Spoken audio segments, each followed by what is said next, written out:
Welcome to the first TheoristCast. Still working out the name. My name is Lucid. This is Popbot. There's just a couple of guys talking about some of our theories about our nerd culture, all the way from obscure stuff to, of course, the latest MCU shows. Why just MCU? Just MCU? Why just MCU? I want to talk about other stuff too. I love the MCU, but I love the universe. What do you mean, like about the theorizing about the universe? Is that what you're saying? Not the universe itself, other universes, I should say. Oh, yeah. Like we can talk about Bloodshot, even though I haven't seen that yet. But I read the comic book. I hear that the movie's a disaster. I saw clips from it. I mean, it's a Vin Diesel movie, so is that a Marvel property? No. That is. Oh, I'm gonna sound like an idiot. Who's Bloodshot? I want to say Bloodshot is Dark Horse, but I don't think so. I feel like it was either a Dark Horse or an Image property. I remember looking it up a bit when I wanted to read it, never got into it when they first announced the movie. It's a DC comic? Yeah, it's Valiant, and Valiant belongs to DC. So Bloodshot is Valiant. Yeah, like Milestone. How long ago Valiant purchased DC, or if it was always a subsidiary. It could have been like a Milestone, where they didn't purchase Milestone. They've always just had a deep relationship with them. They were always their publisher. I know nothing about this. Makes me feel like I need to do more reading. Say that again? What you just said, I know nothing about, which makes me feel like I need to do more reading. So where do you want to start there, Lucid? Well, I was thinking that we talk about what we were discussing earlier. Really, something I want to rant about is the boner joke in WandaVision, and how everyone on the internet seems to have this opinion that Disney has gotten one over on everyone, and some people are pretty prideful about the fact that some other people were wrong about, or they believe they're wrong about their theories. And I believe that they're just doing a switcheroo, and they're still gonna have Fox's X-Men, at least some of the more well-known characters or actors in the MCU. Like, what do you think? So that boner joke totally went over my head, right? I do believe that.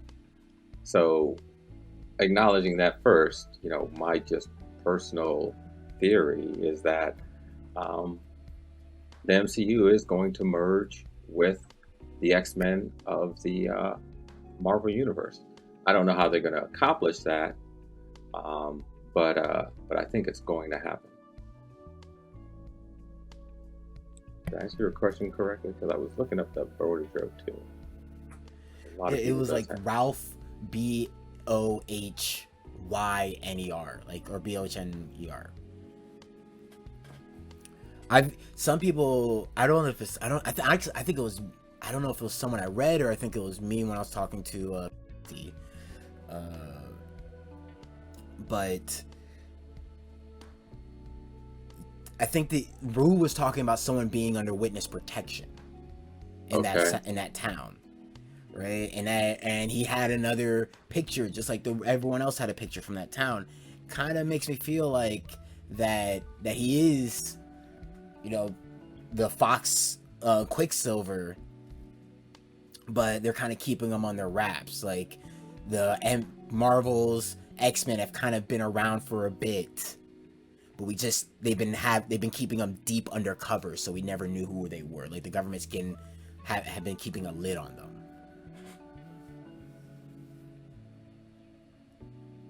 Yeah, I got you. I don't know. I haven't thought about it. I just actually realized I'm reading while you're saying some of this stuff, so I'm missing a small piece. Sorry, but I got what you're saying because we talked about this. But yeah. So I didn't even realize my man's real name was Ralph Bohner, and that's the, besides it being being a boner joke, also them trying to say that no, we're not really bringing in the X-Men, and that's what people are losing their minds about. It's like the Huffington Right. Post is writing about this. It's in their Right. entertainment section.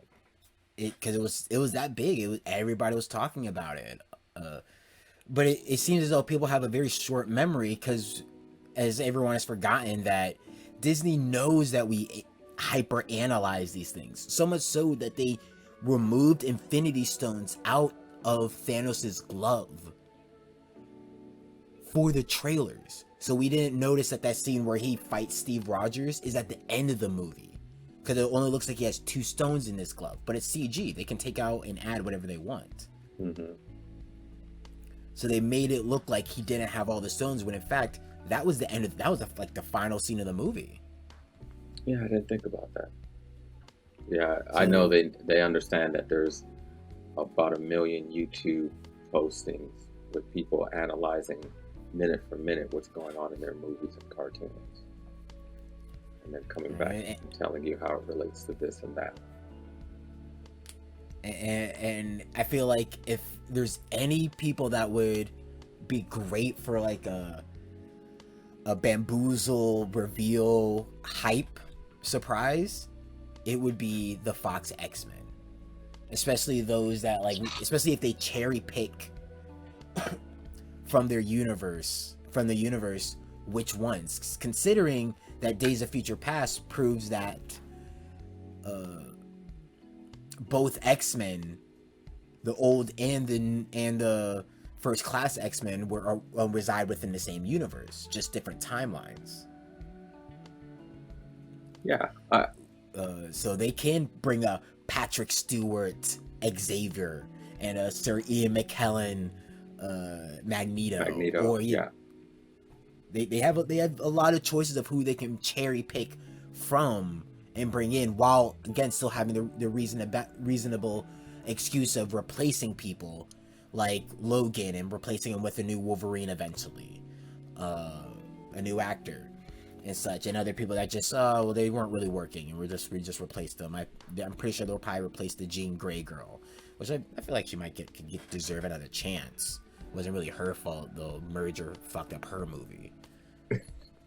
Well, I think they're going to take full advantage of the X-Men universe having used multiple timelines already, and they will use that to exploit bringing in different characters at different times. There's no reason why they can't replace Wolverine and with a newer, younger version played by a different actor, and then also bring back Hugh Jackman, because they've done it in the comic books where you have 2 Wolverines, going Logan. at it.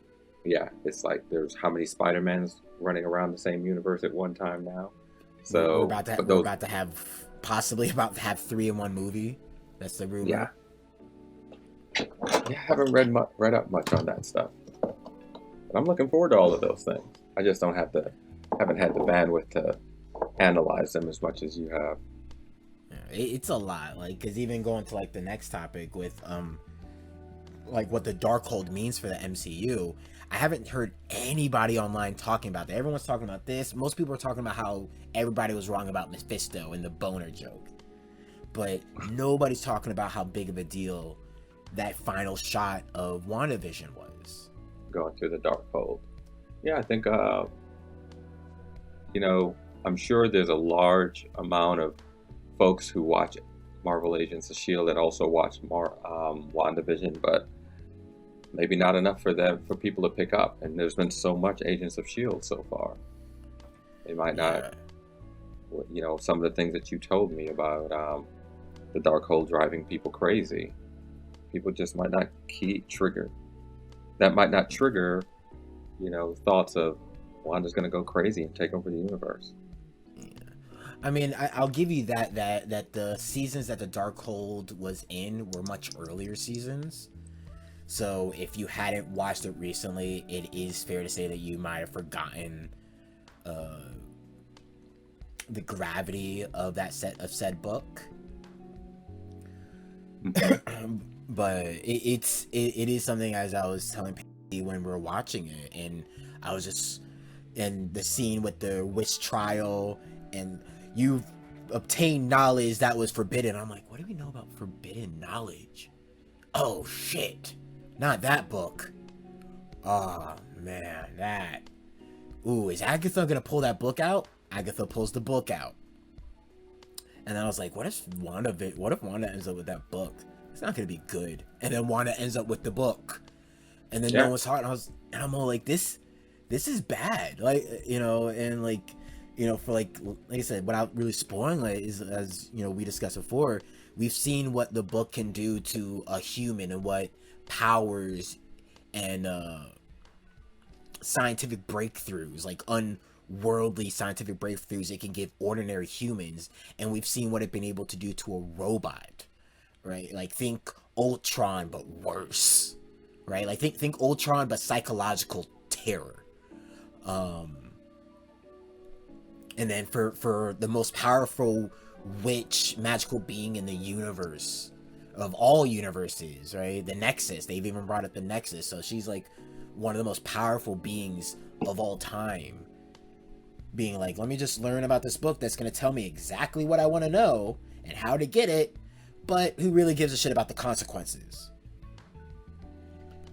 Yeah. And well, then here, we'll see if it shows up in Doctor Strange, you know? It'll be interesting. Yeah. And I think Marvel has made the history of the Darkhold, at least in the comics, so vague that maybe Wanda's encounter of it will change. So everyone else, it turned evil, or they sacrificed their immortal souls so far. But maybe she'll be different. Yeah, how did Carnage end up owning the Darkhold? Are you kidding me? Yeah, you see, when the like, but we also got to remember that, like, they don't necessarily go on the comics, right? They comics are very much inspiration, for stuff, but they definitely won't go word by word through it.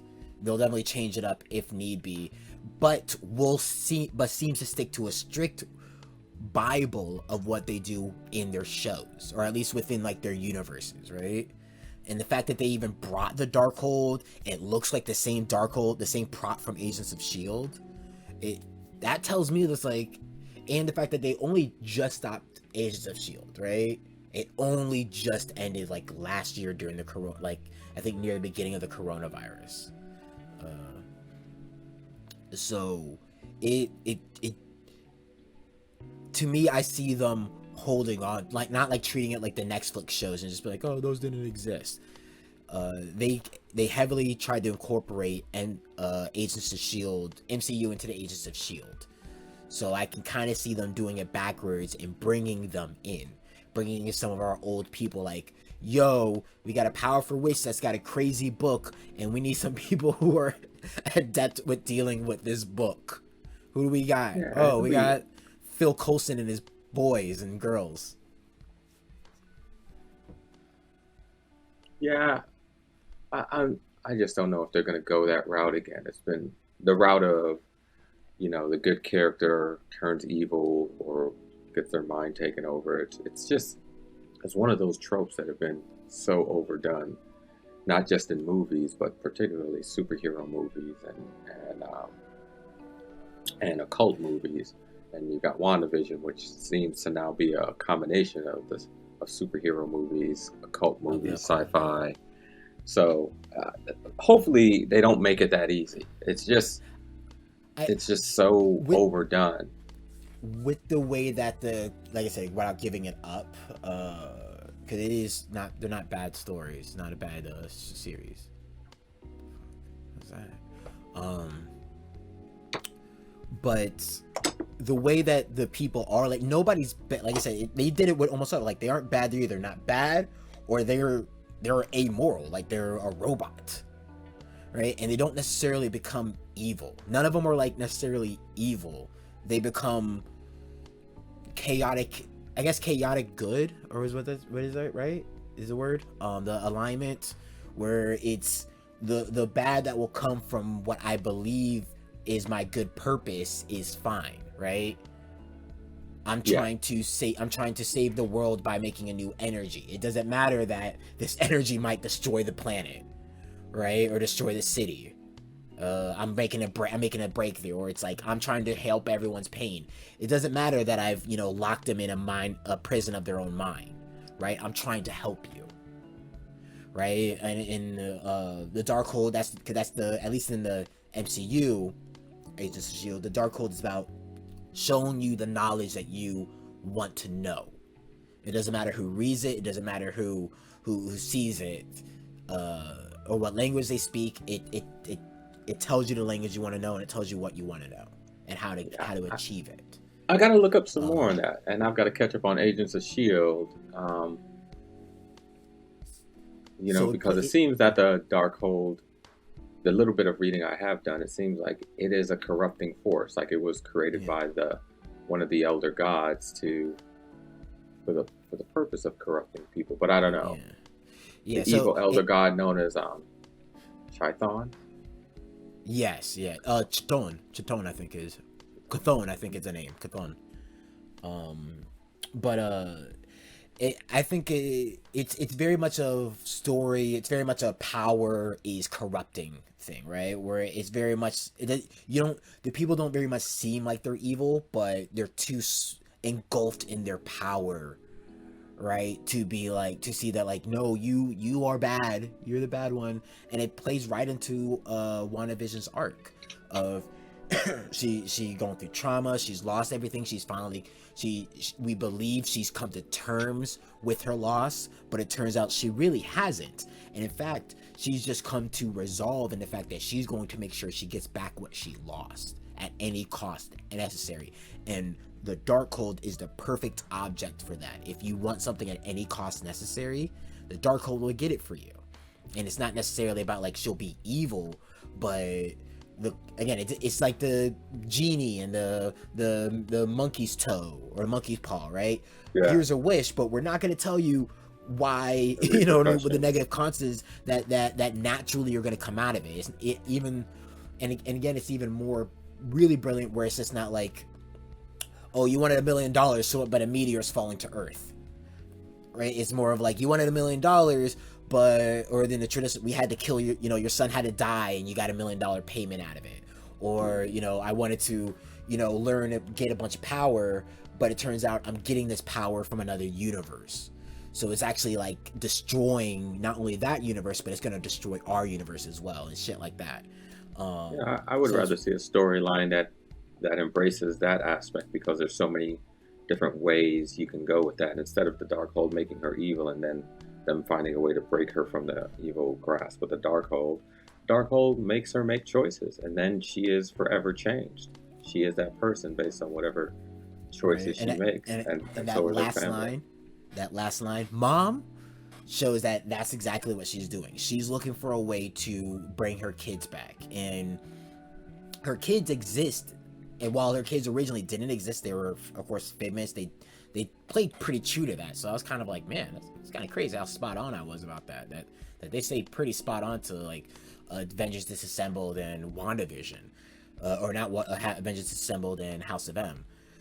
But that final mom shows that she's going to try to pull her sons from another universe. Possibly what's going to happen is, because their sons are like teenagers at this point in the comics, like they're actual superheroes, like Wiccan and Speed or something. So she might actually pull those guys from her. Like, it's going to be that thing, the multiverse of madness is going to be her looking, like trying to open up the multiverse to pull her sons in. And it's going to be Doctor Strange being like, whoa, no, we got to stop her. So it's going to be, and then it's going to lead to the natural House of M, where they're probably going to stop her. And we'll have to see why he chooses to stop her, right? Like, what is she going to break by using this multiverse of magic, right? I mean, we already saw like multiverse of madness. I mean, we already kind of saw, like, right, with the at least pseudo explanation they try to give us with the Supreme One, or the Supreme Being, or whatever her name is, Tilda Swinton's character. With the explaining timelines and like, oh, this is how you guys can change time. and stuff like that. In our universe is problem and blah blah blah. I think there's a balance, right? There's a delicate balance, and the point is that she's going to break that balance, and him being the supreme, the sorcerer supreme, sorcerer supreme, right? He's going to look at it and be like, "Yo, what the hell's going on? You can't do this." And that's, of course, going to come into conflict in the sense where it's like, hey, you can't break the universe. Well, I'm going to do what I want because I want my kid. And part of the Darkhold is because that knowledge is there, and I think it's less of like you're evil, but it's because that knowledge is there, and it gives you so much knowledge. It's like, why don't I just take it? You're like, but it's gonna be bad. But I want it. I need it. Like, let me just have it. Well, she's definitely was devouring the book at the end of the end of the season, so like heavy. So it's like the fact is like, and most people just like, we've seen like if people read a few pages, the robot read a couple pages a bit, I think before they got it back. But it's like the fact that she's probably gonna read the whole fucking book, or whatever knowledge, like every bit of knowledge she can get from it, that's going to corrupt her. So I think it'll be less of her being evil and her being unstoppable, and really just kind of being emotionally selfish, which of course is going to come to blows with the Avengers, because it's going to cause them to break the universe. I think they're going to probably pull a Infinity War, where in the end they lose, or they technically lose, and the universe and multiverse breaks open, and that's why we're going to start getting things like Spider-Man Far From Home and everything else. We're probably they're going to start trickling the signs of X-Men. Like, hey, they're around. Because a Multiverse of Madness is going to be like a bad ending. A bad ending, but new beginning, like Infinity War was. Yeah, I got what you're saying. Yeah, I think that's a good theory. I guess we'll see where they come with it. Yeah. But I mean, like, but that leads me to like what my final point was: how could the X-Men be phased into the MCU? And I think that's gonna be it. I think it will still be like my original idea of like a reverse House of M. And the boner joke was kind of to push people off the trail for a bit, while we do other shows. We're gonna do other shows, so you guys stop thinking about this theory for a while you forget, and then we're gonna come back later with it. Maybe sprinkle a little bit more here and there, but I think they didn't want people to spend all the way from now to Multiverse of Madness theorizing about the X-Men being there, especially Fox X-Men being there, and still trying to give us a little bit of shock and awe and surprise. And I'm trying to ruin that. Yeah, I got you. It makes sense. Yeah, I think it's an excellent way to bring them into the universe. Yeah, and a huge part, and then it begins like a huge, God, like how many times have we had an Avengers versus X-Men in the comics? Oh, too many times. It's like how, like, we've had good ones and we've had bad ones, and we're like, what are you guys gonna do with that? Like, that'll be interesting. Yeah, that's again another entire sequence of events, not sequence of events, but epic, like what they just did with Thanos, you know. So yeah, it's like Civil War.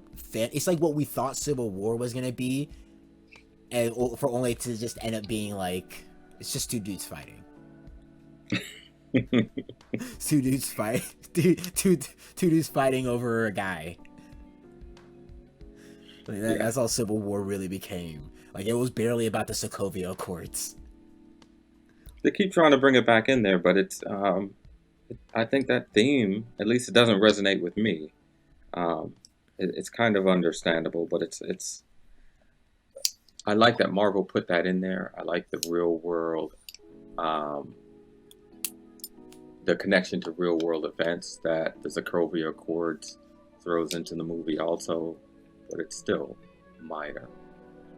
I think it's because of the event, right? It was Wanda blowing up, a building of people, and you know what I mean, in some African country. I mean, as a black man, of course, I care, but I say that in terms of media, is like, they made sure to distance it itself from its main audience as much as possible. Here are heroes in this practically nondescript African country, and she killed a bunch of Africans. Sokovia Accord. I'm all like, oh, that sucks. You know what I mean? And of course, no disrespect to the fact that like it was in Africa, but the idea of like how Hollywood does, right? Sokovia wasn't in Africa. Sokovia is in Eastern Europe. No, but the Sokovia, what catalyzed the Sokovia Accords was WandaVision blowing up crossbones. Yeah. In that African country, but they based it off of Sokovia because that was really the big event, right? That was their last big event. They dropped an entire city. They lifted and dropped an entire city. So, well, they didn't drop it. They more blew up and rained an entire city down. If they dropped it, the whole point was preventing it to drop. Ultron. Right. Ultron was trying to drop that shit. But the Sokovia Accords were based on that event because that was the big event, and like with Ultron, a lot of people died. But the event right after, right, where it's like you see like, oh, Wanda being scared, and then they have the meeting, right, because she blew up and she's all upset because she killed people. And the meeting, right, like it's so much less impactful than the comic where it's like Nitro, he hits a school bus or something, I think, and he's all like, oh, you see his eyes close, and then you just see white as it engulfs children on a playground, right? Mm-hmm. And you just see like the entire city becoming engulfed in entire like small town becoming engulfed in just in whiteness as Nitro obliterates people. That, I think, would allow much more weight to the Sokovia Accords, even without them having to constantly mention it heavily, right? But just that if they had went that far as that imagery of being like, no, some kids died. You guys kind of had to watch that. Not graphically, but like, your imagination's filling in the blank. Even with the comic, it wasn't like we saw, but we saw the kids and their white outlines kind of, the kind of streaking like they're being torn apart, but from a, but pleasantly, it's not graphic. That vision, like if we had something like that, but on the big screen, as opposed to just like WandaVision, wavy arm, a guy up in the air, and then he blows up a building with people who we don't see. It would have been much more impact, because I don't think anyone even, like you said, like you barely remembered that happened, but you probably would have remembered an entire town and a playground full of children getting literally incinerated. Oh yeah, for sure. They got to be careful about what they're showing on TV, right? I mean, what they're putting in their movies. These are PG-13 movies, and a large part of the audience are children. So, you got to be careful with that. I know. Like I said, I mean, you didn't have to be like graphic, but it could have been like things like children playing, and then all of a sudden, like the you see their face. Like, remember, this is part of my field. Like, you see their faces, they're playing, and they stop playing. Maybe the ball drops, like do. And you just see from their perspective, you're looking at them, not what they're looking at, but you're looking at them, and it's just getting white. You know what I mean? Like the light on them is becoming almost blinding, and then it cuts away to a far shot of the city just engulfed in like, whether a mushroom cloud or like a giant explosion dome, right, of energy, and then nothing. Sort of like they did in like a sort of a less graphic version of what they did in Watchmen, when they did a fake Mr. Manhattan blowing up in the middle of New York. Yeah, I got you. I mean, I understand what you're saying. I think they could have done it tastefully without being like, oh my god, how could you show this? Like, you didn't show the kids died, but like your mind knows that like that city's gone. Yeah, the town's gone. Yeah, I hear what you're saying. Like something to make these scenes resonate more with the watchers. But I also believe that sometimes they go back to scenes that they didn't intend to be that important, and but they can take a scene of less importance and turn it into a follow-on story. And I think Like that's just good storytelling. how so? What do you mean? But the scene that you're talking about, maybe I believe that they would have put that much work into the scene if the intention was to go in that direction from the beginning. You mean like really push hard that like really the Sokovia Accord is the most important thing? Yeah. Okay. Well, did you watch the latest Falcon and Captain No, Falcon? no, I haven't watched it yet. I'm only half an episode in Yeah, to you gotta Falcon and the watch it. Winter Soldier. How about Cause you? Did you watch? Yeah, we're keeping up. We're No, watching. We watch it when it comes out. did you watch Invincible yet? No, not yet. I was looking at it, but I didn't. I was like, do I watch Invincible? Do I watch Justice League? And right now I'm working on your character, your robot body. So that's why I haven't really been putting attention. Because anytime I watch that kind of stuff, I don't work. Yeah, I I can't got you. work or else I'm missing stuff. So it's like if I'm watching something, I was like, all right, well, that means I'm not working for the time I'm doing this. And I also kind of want more episodes to come out because that was the same thing with The Boys. Is like I watch There's enough. 3 And it's episodes out. yeah, I want 4 or at least 5. Oh, come on. That way I can just binge it. Because if it's good, it's good. It is good. And, It is good. The only thing I feel like I'm missing in watching it is they're telling, because this Invincible is not for kids, so don't sit down there with a 9-year-old and try and watch Invincible. no, I knew that. I miss the seeing more emotion on the face of the characters, which is really hard to pull off in the type of animation that they're doing. But the actors are top notch, and so the voice acting is great. What's happening on the screen is great. If I could ask for anything more, it would be adding more emotion to the faces of the actors when they're the faces of the characters when you see the lines being delivered. You can hear that there's a lot of emotion in the voice of these. Like I said, top-notch actors, but the animation just doesn't pick all of it up. But the animation is good for what it is. I mean, the animation is good for that type of story. Very much matches the animation in the comic book, and I understand that that's what they're trying to do. I just think, who am I, right? I just think that when you couple animation with voices on the screen versus the voices in your head, you might have to modify it a little bit. I think, from the comic book reading experience, when I'm reading a comic book and I give each of the characters a different voice, and you're looking at the pictures in the comic book, but you're kind of adding an overlay of emotion onto their faces, because this is just how the imaginative mind works, right? When you're reading a comic book, same thing when you're reading a novel and there are no pictures, right? You're picturing those characters and giving them facial expressions and giving them all different voices. But I'm really enjoying Invincible. I really like it. Yeah, I would say give it till season 2. They'll get a bigger budget and they can really start. Yeah, I don't think they're going to change the animation. I think the animation is not. It's not bad animation. They made a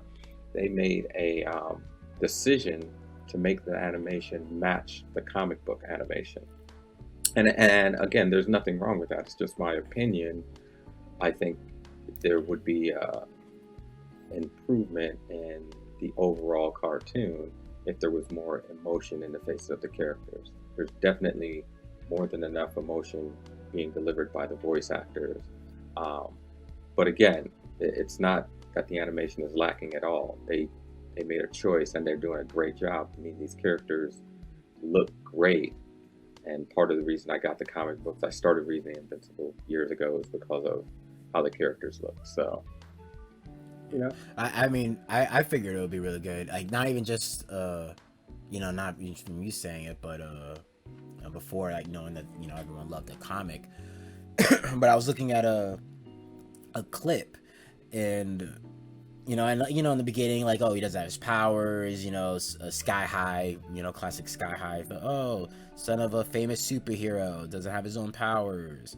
Well, even they're not doing. I want to ask Robert Kirkland if he ever watched Sky High. I'm like, is that where you got the idea from? He's like, I know you're a fan of Disney.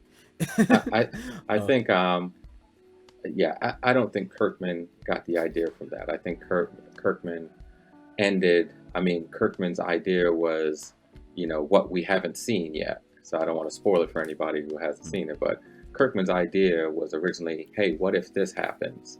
And how do you handle that? And he just rolled it back to what seems like a simple beginning of a character, something we've seen not only in Sky High, but in other comic books, like my dad's a hero, my mom's a hero. Why don't I have hero powers? Or my dad is actually a demon from another plane, and I didn't know that until I turned 17 and I got demon powers. But I don't think it ever started with that. Kirkman, I feel like, writes a story, right? And he has key characters in that story, but he wants you to get into the story and how the story affects the characters versus how the characters affect the story.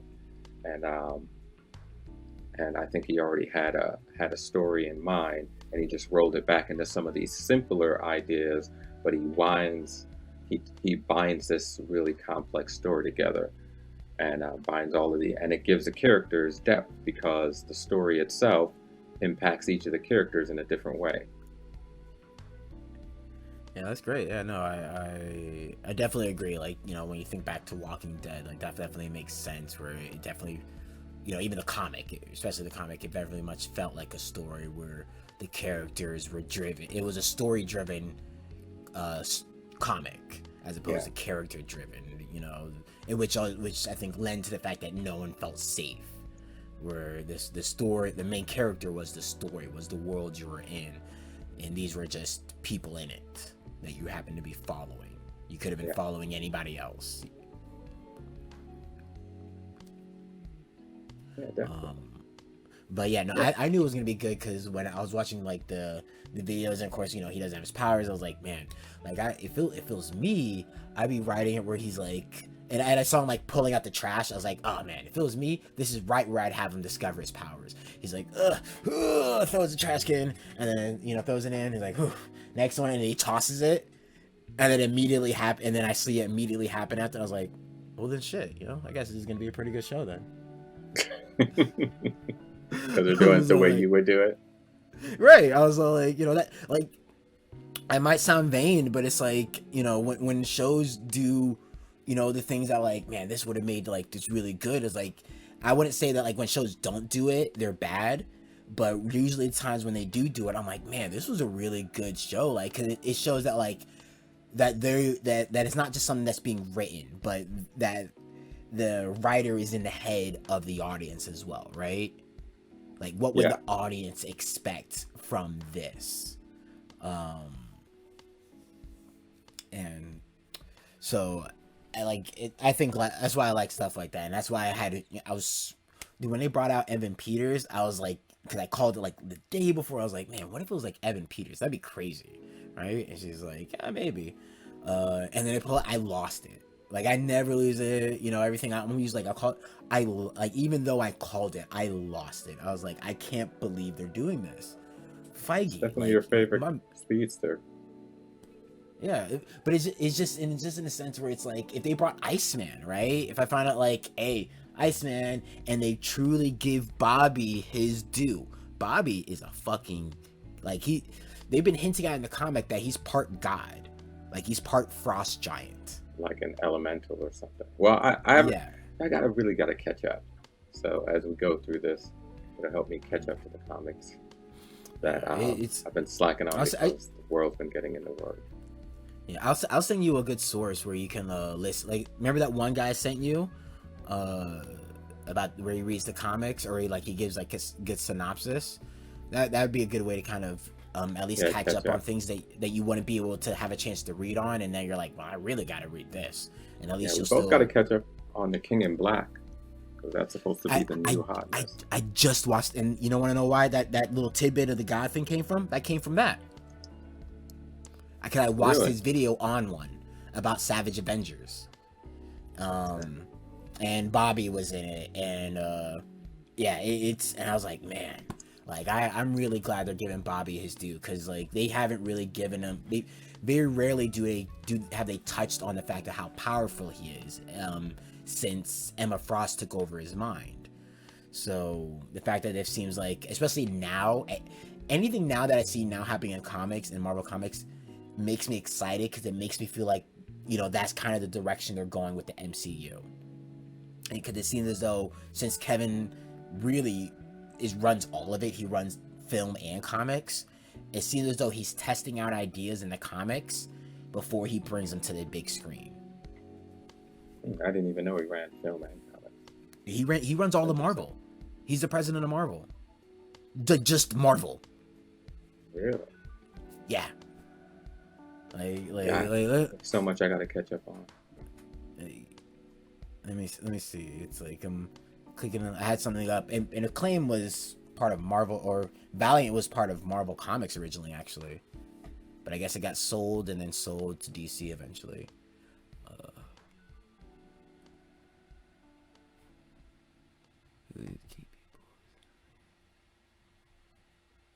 Let me look up Kevin.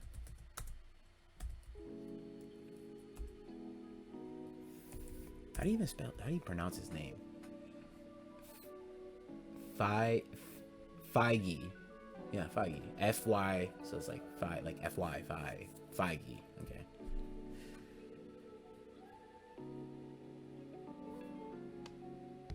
Maybe I'm wrong then. Maybe he's not, maybe he doesn't run all of them. Nope, never mind. In October 2019, Feige, in addition to being president of Marvel Studios, was named Chief Creative Officer of Marvel Comics, Marvel Television, and Marvel Animation. That's pretty serious. All right, so he might not be the CEO, but he's in charge of what we see. Right, and yeah. I can't even be mad about that, because this white man's nailing it. like even this last, like the way you say that. Because you want to know why? Because watch Captain Falcon, Falcon and the Winter Soldier. I keep saying I want to say Captain Falcon. Watch Falcon and the Winter Soldier, and you'll be like, oh yes, the fact that he let this through, and it seems as though they're going to be going deeper into this. Good job, man. Good job. Because you easily could have been someone that said no. Make it friendly for sensitive people. But there's gonna be some butthurt people, I believe, this season, like for this series of Falcon Winter Soldier. There are gonna be some hateful people that are not gonna be. They're like, keep politics out of my Marvel. Because Marvel was never political. Yeah, Stan Lee's been political for the longest. Right, he might not have been great at it, or at least not the best at it, but at the time, for a white man, it was good. He was trying. And like I said, Kevin Feige, like I said, I feel like a lot of other men, especially back then, would say ixnay on a lot of some ideas, right? Even when you look at Black Panther, they were pretty light on messaging, you know what I mean? In terms of talking about issues that we deal with and stuff like that, it's pretty all we had was really that one speech from Michael B. Jordan to Chadwick Boseman, right? About you guys ignore our people and stuff like that. But besides that, I think that was the wrap-up speech, the penultimate speech, that I believe that the entire movie was delivering all of these different themes, and he summed it up at the end, from ghettos being abandoned to gang violence to people to wealthier states, nations, and organizations ignoring the plight of the poor. All that was being delivered throughout the movie. All through the image of the rich Black country being the issue, right? If you realize that, he yelled at T'Challa for not rescuing Black people in America, that's because of the involvement of his people. Uh, that's a totally different argument. Like that, I don't know if we want to go in here, but Well, just, like that's just kind of like, I mean, like you said, maybe we could say that for another show and just be like, that's a topic, like, and then rewatch it and be like, you know, how much of that messaging, because even I felt like a little bit like we could have gone a little bit like harder on this, right? You know, like I didn't feel like, yeah, like the representation felt good, but I didn't feel the message, right? Like especially like messages like you get in like Atlanta, or even like, again, you want to say like, oh, well, there's certain things. Even this last episode of Captain Falcon. Again, I'm just gonna call it the episode of Captain Falcon. That's what I'm gonna call it. The show's Captain Falcon now. Falcon Punch.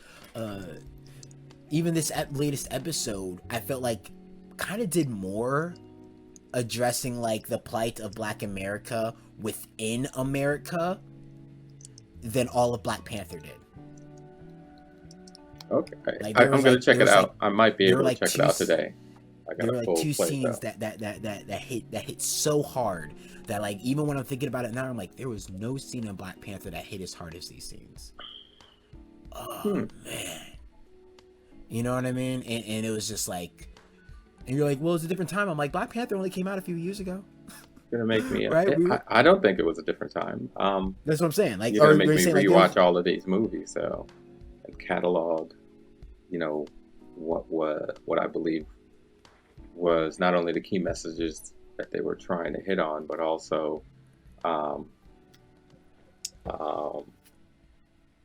events that meant something to me personally. You know, at the end, you know, this is storytelling, and this is entertainment, and we're all going to take something different away from the story, what's most important to us, and that's the way it should be, so we can see what we believe is the same thing, but walk away with different views and then discuss that, you know. Yeah. So I think that stuff is important. Okay. All right. Well, yeah. I mean, I think there's a good wrap up for this episode. This was TheoristCast, Theory Talk, whatever, working out the name. My name is Lucid. This is Popbot. And I'm Popbot. And we'll see you guys next time.